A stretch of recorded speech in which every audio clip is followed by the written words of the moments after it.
Halo semuanya, Assalamualaikum warahmatullahi wabarakatuh. Video ini merupakan video pembahasan lanjutan materi termodinamika.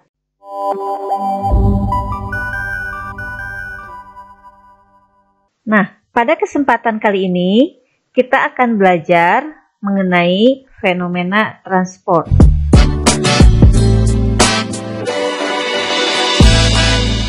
Baik, kita mulai. Apa sih itu yang disebut dengan fenomena transport?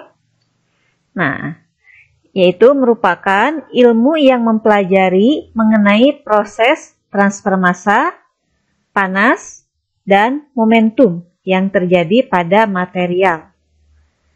Jadi di sini pembagiannya berarti terkait dengan transfer massa, ini berkaitan nanti dengan hukum Fick. Lalu yang keduanya transfer panas, yaitu hukum Fourier. Dan yang ketiganya transfer momentum, berkaitan dengan hukum Newton. Baik, kita ulas yang pertama yaitu mekanisme transfer massa. Sini ada contoh ilustrasinya, dua sistem yang dihubungkan oleh suatu pipa, kemudian terdapat katupnya.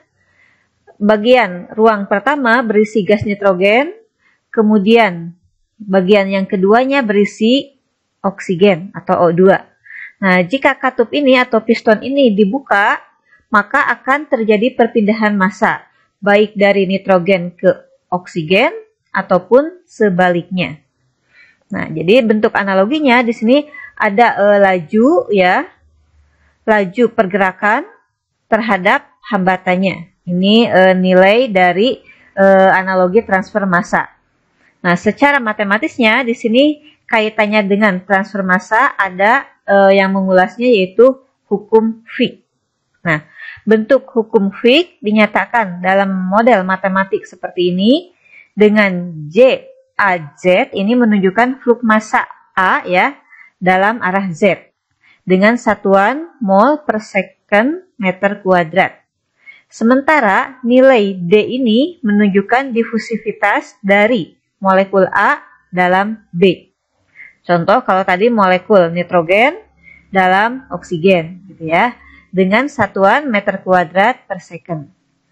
Kemudian nilai dari Ca ini adalah konstanta dari massa A dengan satuan mol per meter kubik. Nah, contoh peristiwa yang menunjukkan mekanisme transfer massa yaitu pada kasus distilasi, kemudian absorpsi dan adsorpsi. Jadi di sini massanya yang berpindah ya, turut serta bergerak.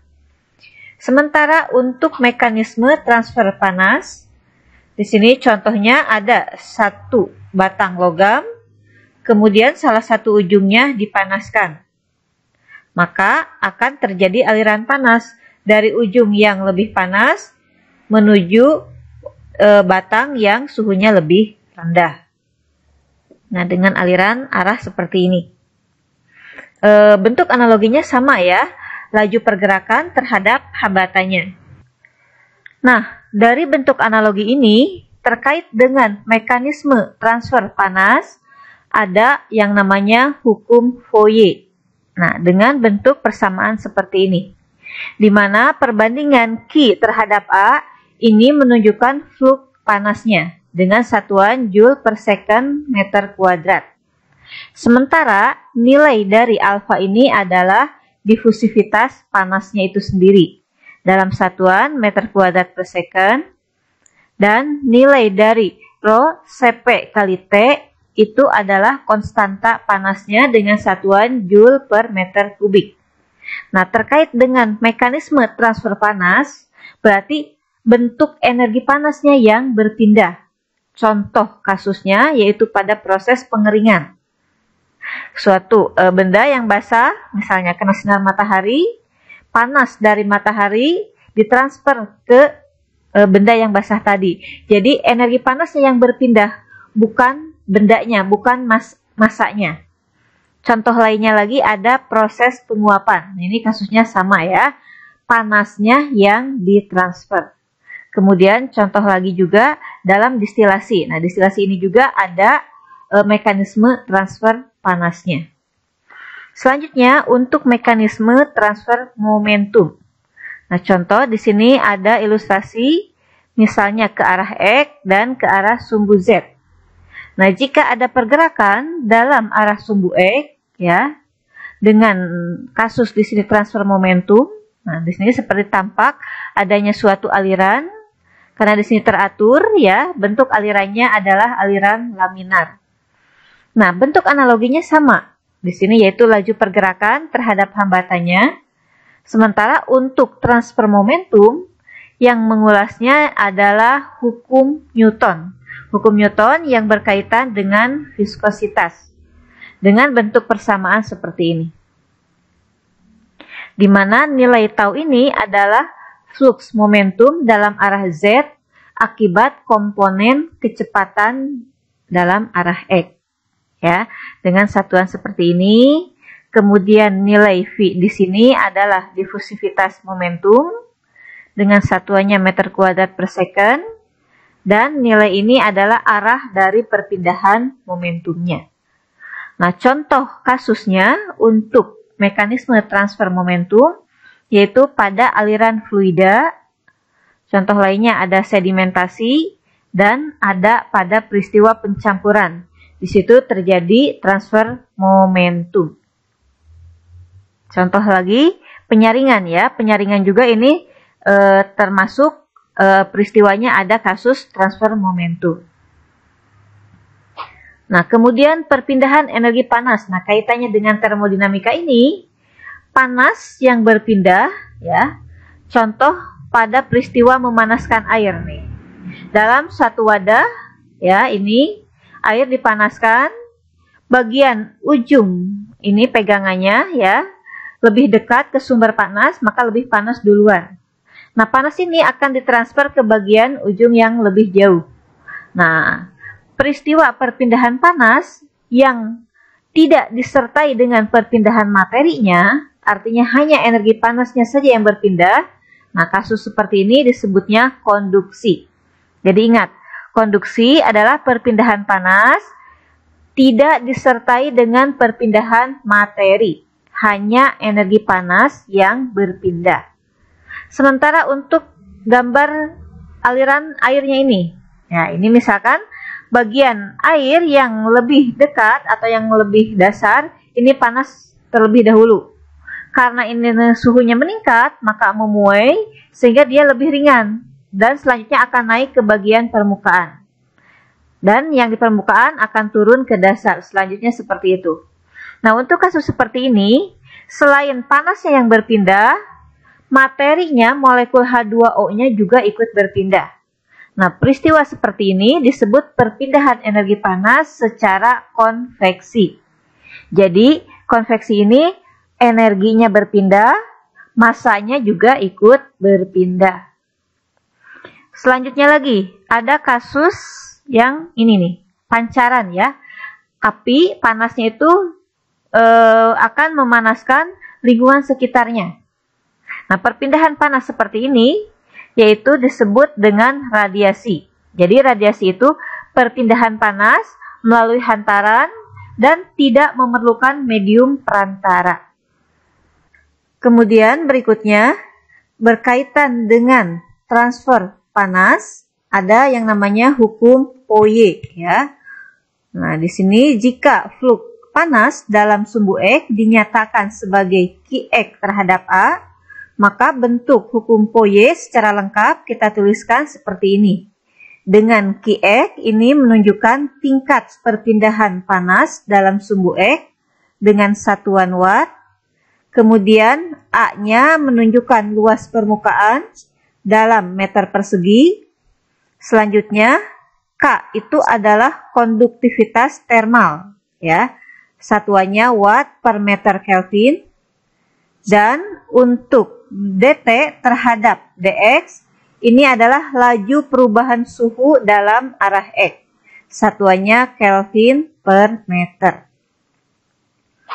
Nah, berikutnya konduktivitas termal dalam gas ya. Nilainya tidak bergantung pada arah persamaan. Kemudian, hukum Fourier hanya berlaku untuk medium isotropik, dan jika dinyatakan sebagai fungsi suhu, maka untuk gas monoatomik nilainya seperti ini. Ini nilai konduktivitas termal dari gas monoatomik dengan nilai bergantung kepada fungsi suhu ini. Selanjutnya, jika menurut teori Chapman-Enskog ya, dinyatakan nilainya seperti ini. Ini sama ya, bentuk konduktivitas termal sebagai fungsi dari suhu untuk wujud gas. Sementara untuk wujud cair, nah nilai dari konduktivitas termal ini tidak cocok dengan teori kinetik sederhana. Sehingga saat ini belum ada model matematik yang akurat secara umum yang dapat menyatakan nilai dari konduktivitas termal tersebut. Nah, paling ada juga hanya model dalam bentuk empiris khusus. Nah, sedikit berbeda dengan suhu dan tidak bergantung pada tekanan. Itu untuk konduktivitas termal dari zat cair. Selanjutnya, cairannya juga harus bebas dari arus konveksi sebelum pengukuran dilakukan. Nah, sementara konduktivitas termal untuk fase padat, nilainya yaitu hasil dari interaksi molekuler dan elektron bebas. Kemudian, saat ini juga belum ada model matematik yang akurat secara umum. Jadi model matematik yang ada hanya tadi dalam bentuk gas. Nah, untuk contoh materi ini, yang pertama adalah sebuah freezer styrofoam dengan luasnya 1 meter persegi digunakan untuk mendinginkan makanan. Jika suhu permukaan bagian dalam dan luar masing-masing minus 10 derajat Celcius dan 33 derajat Celcius, tentukan ketebalan styrofoam tersebut yang diperlukan untuk membatasi kehilangan panas sampai 400 watt dengan nilai konduktivitas termalnya 0,3 ya dalam satuan watt per meter Kelvin. Baik, kita langsung ke pembahasan. Nah, dengan bentuk persamaan Fourier ya, hukum Fourier dinyatakan sebagai Qx terhadap A karena ini untuk perpindahan panas ya, maka hukum Fourier yang kita gunakan. Nah, dari sini karena yang dicari itu ketebalan, maka kita tentukan dulu Q-nya di sini ya. Boleh kita tuliskan sebagai Ka, ini kali silang ke sini, Ka terhadap L kalikan ini delta T. Ya, yang dicarikan ketebalannya berarti L-nya. Kali silang lagi, jadi L-nya Ka kali delta T dibagi Q. Ya. Selanjutnya tinggal kita masukkan masing-masing nilainya. K-nya sudah ada, luasnya juga sudah ada, ini dalam satuan SI. Q-nya ini 400, kemudian suhunya. Nah, ini karena ini delta, sebetulnya dalam bentuk Celcius juga tidak masalah, tapi di sini kita ubah menjadi Kelvin. Yang 33 menjadi 306 Kelvin, yang min 10 jadi 263 Kelvin ya. Maka hasilnya adalah 0,0323 meter. Ini adalah ketebalannya. Nah, kalau dalam satuan meter kan terlihatnya kecil. Kita nyatakan dalam satuan sentimeter. Jadi tebalnya setebal 3,23 cm. Inilah ketebalan styrofoam tersebut. Jelas ya? Oke, baik, contoh keduanya.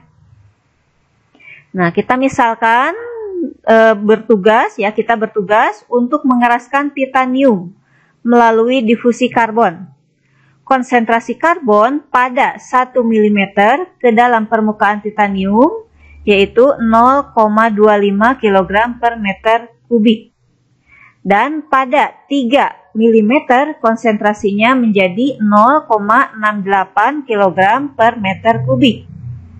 Suhu prosesnya sebesar 925 derajat Celcius dan laju karbon masuk pada kedalaman 2 mm, yaitu 1,27 kali 10 pangkat min 9 kg per meter kuadrat second.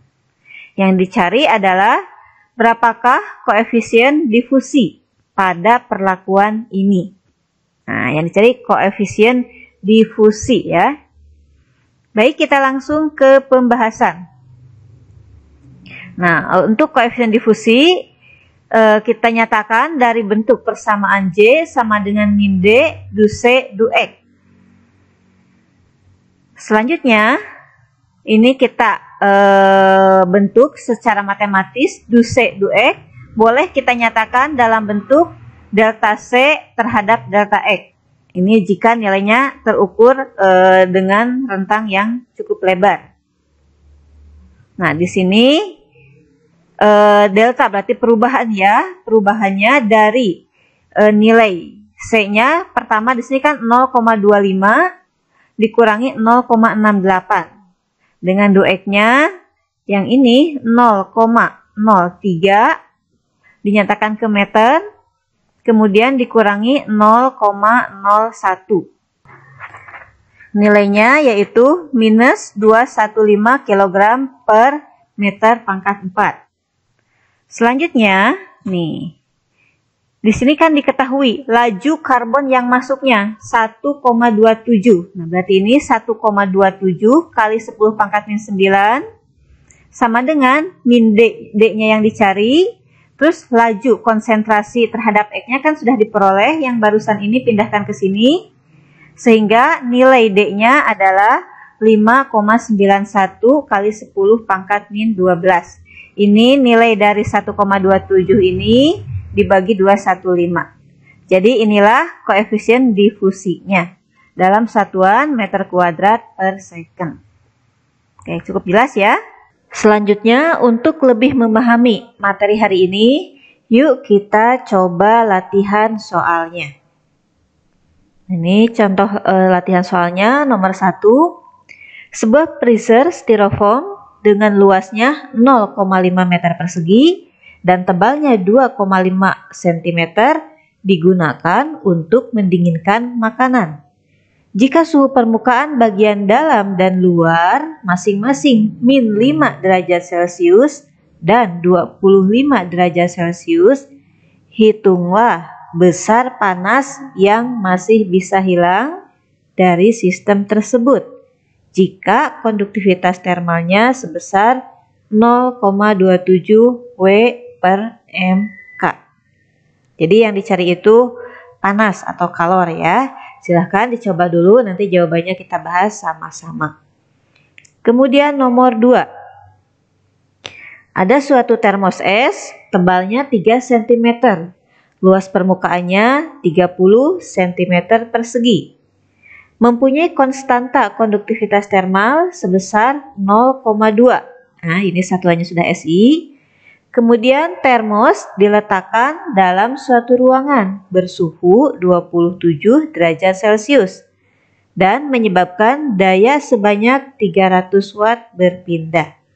Maka, berapakah suhu di dalam termos tersebut? Nah, ini mirip dengan nomor 1 ya, tetapi dengan besaran yang berbeda yang dicarinya. Terus nomor 3. Soalnya, selembar baja setebal 1,5 mm memiliki atmosfer nitrogen di kedua sisinya pada suhu 1200 derajat Celcius dan diizinkan untuk mencapai kondisi difusi yang stabil. Koefisien difusi untuk nitrogen dalam baja pada suhu ini, yaitu ini. Fluk difusinya juga diketahui ya. Juga diketahui bahwa konsentrasi nitrogen dalam baja pada permukaan yang tekanannya tinggi, yaitu ini. Nah, yang dicari adalah berapa jauh ke dalam lembaran dari sisi yang tekanan tinggi ini sehingga konsentrasinya turun ke sini. Jadi 2. Dari 4 ke 2 itu jadi jaraknya berapa? Dengan asumsi profilnya konsentrasi linear. Oke, 3 soal saja cukup. Silahkan dicoba dulu, nanti kita bahas sama-sama. Nah, untuk materi hari ini saya cukupkan. Terima kasih untuk teman-teman semua yang sudah menyimak. Tetap semangat dan selamat belajar. Sampai jumpa pada pertemuan berikutnya. Assalamualaikum warahmatullahi wabarakatuh.